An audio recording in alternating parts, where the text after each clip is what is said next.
তো এই পর্বে আমরা দেখব রহিমের মুরগি চুরি যাওয়ায় পল্টুকে কিভাবে বকাঝকা করেছিল। পল্টু রাগে অভিমানে মরুভূমিতে চলে গিয়েছিল এবং মরুভূমিতে যেয়ে একটি গুহার মধ্যে জাদুর প্রদীপ খুঁজে পেয়েছিল। শিয়ালটি রহিমের বাড়ি এসে রহিমের মুরগির ঘর থেকে একটি মুরগি চুরি করে নিয়ে পালালো। রহিম তখন ঘরের মধ্যে ঘুমাচ্ছিল। শিয়ালটি যখন মুরগিটি নিয়ে পালালো, রহিম তখন টের পেল বাইরে মুরগির আওয়াজ। যখনই সে টের পেল তখন শিয়ালটি তার মুরগি নিয়ে পাড়তাড়ি গুছিয়ে দৌড় মেরেছে। রহিম তখন ঘরের মধ্যে নাক ডেকে ডেকে ঘুমাচ্ছিল। নাকের আওয়াজের শব্দে মনে হচ্ছিল যেন ভূমিকম্প আসছে। তো এমনভাবে নাক ডাকছিল যাতে মনে হচ্ছিল ঘরটি কেঁপে কেঁপে উঠছে। রহিম হঠাৎ বিছানায় উঠে বসলো এবং মুরগির ডাক শুনতে পেল। উঠে বসে সে বলল, ওরে কিসের শব্দে ঘুম ভেঙে গেল রে? মনে হলো আমার মুরগি ঘরের কাছে কেউ এসেছে। যাই গিয়ে দেখি আমার মুরগি কেউ আবার চুরি করে নিল না তো, নাকি সেই বজ্জাত শিয়ালটি আসলো এসে আমার মুরগিটি নিয়ে পালালো। কি যে হলো কিছুই বুঝতে পারছি না। যাই তাড়াতাড়ি বাইরে যেয়ে দেখি। এই ভেবে তখন রহিম ঘরের বাইরে আসলো এবং দেখলো মুরগির ঘরের দরজা খোলা। দেখে সে তো রাগে বলল, আরে আমার মুরগিটা মনে হয় চুরি হয়ে গেছে। মনে হয় বজ্জাত শিয়ালটি আমার মুরগিটি চুরি করেছে। যদি পল্টুটা আজ বাড়ি থাকতো তাহলে আমার মুরগিটি চুরি হতো না। যাই পল্টুকে আগে খুঁজি, পল্টুকে আজকে অনেক মারবো। এই বলে তার ছোট ভাই পল্টুকে খোঁজার জন্য রাস্তা দিয়ে রাগে হাঁটতে থাকলো।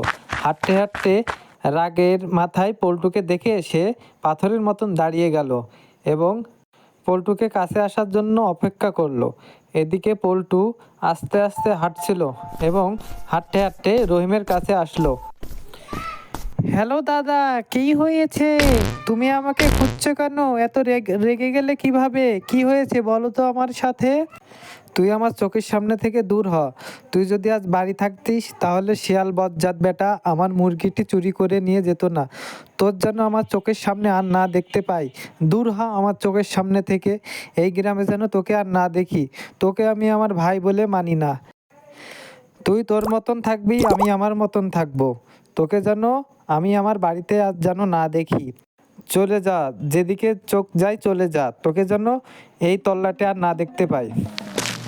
এই বলে রহিমের রাস্তায় চলে গেল। পল্টু মন খারাপ করে জঙ্গলের দিকে হাঁটা দিল এবং হাঁটতে হাঁটতে মরুভূমির মধ্যে চলে আসলো। মরুভূমির মধ্যে দিয়ে হাঁটতে হাঁটতে সে একটি গাছের নিচে দাঁড়িয়ে বলল,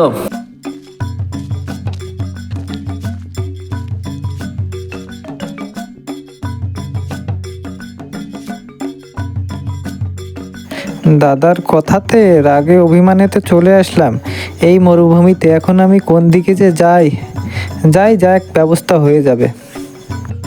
পল্টু এই কথাটি বলে মরুভূমির মধ্য দিয়ে হাঁটতে থাকলো এবং হাঁটতে হাঁটতে মরুভূমির মাঝখানে একটি গুহার সামনে এসে দাঁড়ালো। কিছুক্ষণ সে ভাবার পরে, কোথাও তো যাওয়ার জায়গা নেই, এই গুহাটির মধ্যে আজকের রাতটা কাটিয়ে দেব। যাই এই গুহাটির মধ্যে যাই, যেয়ে দেখি কোথাও থাকা যায় কিনা। এই বলে গুহার মধ্যে পল্টু হাঁটতে শুরু করলো। গুহার মধ্যে যখন পৌঁছালো দেখলো অনেক সুন্দর একটি জায়গা। তার সামনে দেখতে পেল একটি প্রদীপ রাখা আছে। সে মনে মনে বলল, এই গুহার মধ্যে কে এই প্রদীপটি রেখে গিয়েছে?